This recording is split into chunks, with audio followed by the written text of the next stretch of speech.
আপনার বাড়িতে ঝগড়া লেগেছে আপনার সাথে আপনার ছোট ভাইয়ের বা বড় ভাইয়ের, বা আপনার চাচাতো ভাইয়েদের সাথে আপনার ঝগড়া হয়েছে, এমনকি আপনার ছোট ভাইয়ের বউ বা আপনার বউ আপনার মায়ের সাথে ঝগড়া হয়েছে। ঝগড়া হওয়াটাই কিন্তু স্বাভাবিক, আমাদের সমাজে এটা একটা স্বাভাবিক বিষয়। একসাথে থাকতে গেলে যে কোনো বিষয়ে পারিবারিক ঝগড়াঝাটি হয়ে থাকে।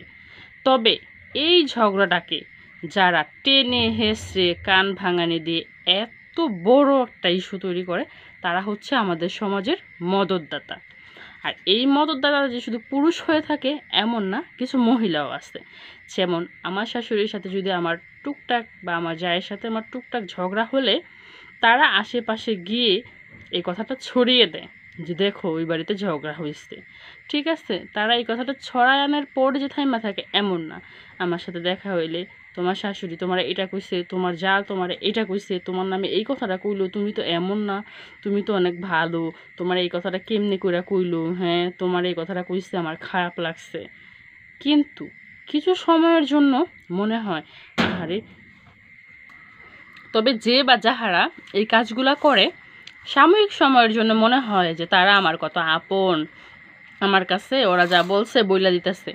কিন্তু মোটেও কি তারা আমাদের আপন?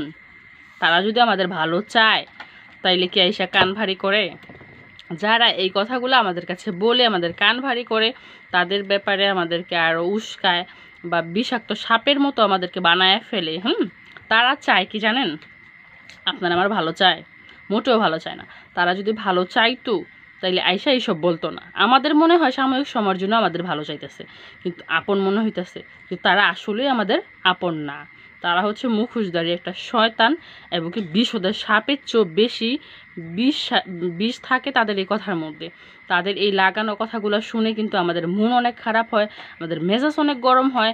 পরবর্তীতে আমরা এই ইস্যুটাকে কেন্দ্র করে আবার কথা শুনে আবার ঝগড়াঝাটি শুরু করি।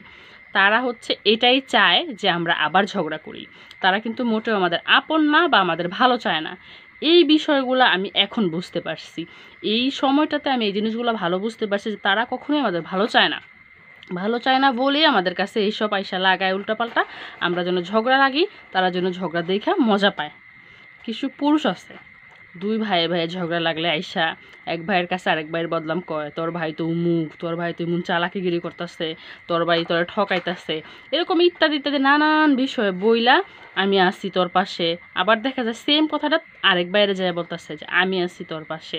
এরকম বইলা বইলা তারা বড় আকারে একটা ঝগড়া সৃষ্টি করতে চায়। কারণ হচ্ছে তারা দেখা মজা পায়, তারা দেখা মজা নিব, তারা দেখা মজা পাইব। যখনই সত্যি একটা দুর্ঘটনা ঘইটা যাইব, তাদেরকে বাড়ির আশেপাশেও দেখবেন না, আপনার আশেপাশেও দেখবেন না। সুতরাং এই সমস্ত মানুষের কাছ থেকে আমাদের দূরে থাকতে হবে। তাদেরকে বুঝতে হবে, বুঝে আমাদের ঝগড়াঝাটির লেভেলটা একটু কমিয়ে ফেলতে হবে, বা আপন পর চিনতে হবে। তারা যতটা দূর থেকে যতটা উৎসাহ দিব ঝগড়ার আগে বা পাশে আসি, যখনই দেখবো যে একটা খুব খারাপ একটা বাজে কিছু হয়ে যাব, তখন তাদের টিকিটাও কিন্তু লাগল পাইবেন না। হ্যাঁ, তো যারা হচ্ছে মানুষের উস্কানিমূলক কথা শুই না নিজের আত্মীয় স্বজনের মতো ঝগড়া লাগেন বা ঝগড়া করেন, তারা প্লিজ একটু আমার কথাগুলো মন দিয়ে শুনবেন। তারা যদি আসলেই ভালো চাইতো, তারা কি করতো, একটা সমাধান দিত বা খুব সুন্দরভাবে বুঝায়া যেন ঝগড়াঝাটিটা না হয় এরকম করতো। তারা কি আইসা কান ভারী করতো বা উল্টা এগুলা বইলা ঝগড়া লাগানোর চেষ্টা করতো? করতো না। তারা চায় যে ঝগড়াঝাটি করে এই বাড়িতে বা যেখানেই হোক একটা কোনো কিছু হয়ে যাক, যার কারণে কিন্তু তারা এরকম ইন্ধনগুলো যোগায়।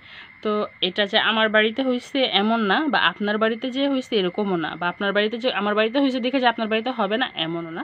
এটা যখন তখন যে কারো বাড়িতে যে কোনো ফ্যামিলিতেই কিন্তু এরকম হতে পারে। আর এলাকার মধ্যে এরকম বিষধর কিছু সাপ আছে, এরকম কালনাগিনী কিছু মহিলা থাকে, যারা কিন্তু এগুলা মানে এগুলা শুনতে তাদের ভালো লাগে, এগুলা নিয়েই তারা পড়ে থাকে। তাদের একমাত্র উদ্দেশ্য হচ্ছে মানুষের মধ্যে ঝগড়া লাগাবে আর সেগুলা দেখা তারা মজা নিব। তো আসেন আমরা এগুলো থেকে বিরত থাকি। আর আমার এই ভিডিওটা মানে আমার নিজের অভিজ্ঞতা থেকে আমি বলি, মানে আমি যেই কথাগুলো বলি আমাদের সমাজের কিছু আছে না দেখাই আর কি আমি বলি, বা আমাদের নিজেদের সাথে ওইরকম হয়েছে, ওগুলা থেকে অভিজ্ঞতা নিয়ে আমি টুকটাক ভিডিওগুলো আপনাদের সাথে শেয়ার করি। তো আমি জানি না যে আমি আসলে কতটা ভুল বললাম কতটা ঠিক বললাম। আপনাদের যদি কোনো মতামত থাকে অবশ্যই আমার কমেন্ট বক্সে কমেন্ট করে জানাবেন। আর আমার সাথে একমত হলে অবশ্যই একটা লাইক করে দিয়ে যাবেন। Bye bye, take care.